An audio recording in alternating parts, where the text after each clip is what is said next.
नमस्कार बंधुरा आमी मिठू मिठुर घरकन्याय आपनादेर सबाइके स्वागत। आज आमी बानाबो सम्पूर्ण पेঁয়াজ दिए एक रेसिपि। रेसिपिटा खेते खूब भालो हय, खूब कमन रेसिपि। तार जोन्नो प्रथमे 3 चामच पोस्त एबं तार संगे दुटो लंका निये पोस्तटाके खूब भालो करे मिहि करे बेटे नेब। घरे जोदि कोनो सब्जी ना थाके सेदिनके आमी एई रेसिपिटा ट्राई करी। तारपरे प्रथम एई पेঁয়াজগুলোকে खूब मिहि करे कुचिए निते हबे। एखाने बेश अनेकगुलो पेঁয়াজ लागे, जेहेतु शुधु पेঁয়াজের रेसिपि आमी एखाने 4टे बड़ो बड़ो पेঁয়াজ निয়েছি। पेঁয়াজগুলোকে खूब मिहि करे कुचिए निয়েছি।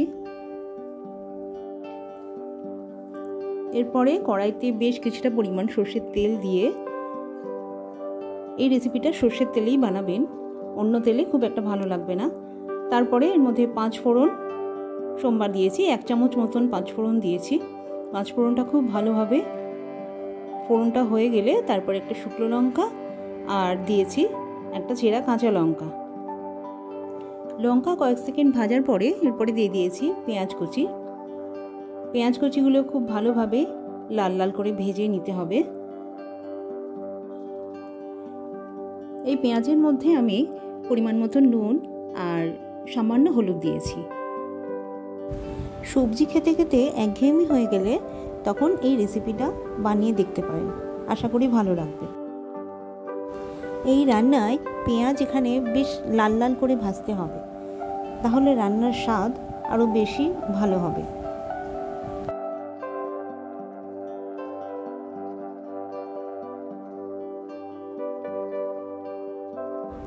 এই রেসিপিটা বাড়িতে বানালে কমেন্ট বক্সে জানাতে আমাকে ভুলবেন না।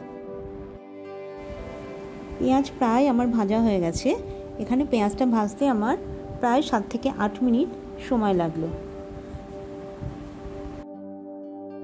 এইবার যে পোস্তটা বেটে রেখেছিলাম, পোস্ত আর কাঁচা লঙ্কা, সেই বাটাটা এখানে দিয়ে দিতে হবে।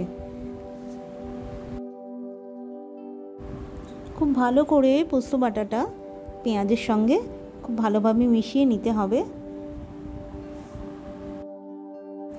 পোস্তর বাটি ধোয়া জল এখানে আমি কিছুটা দিয়ে দিয়েছি।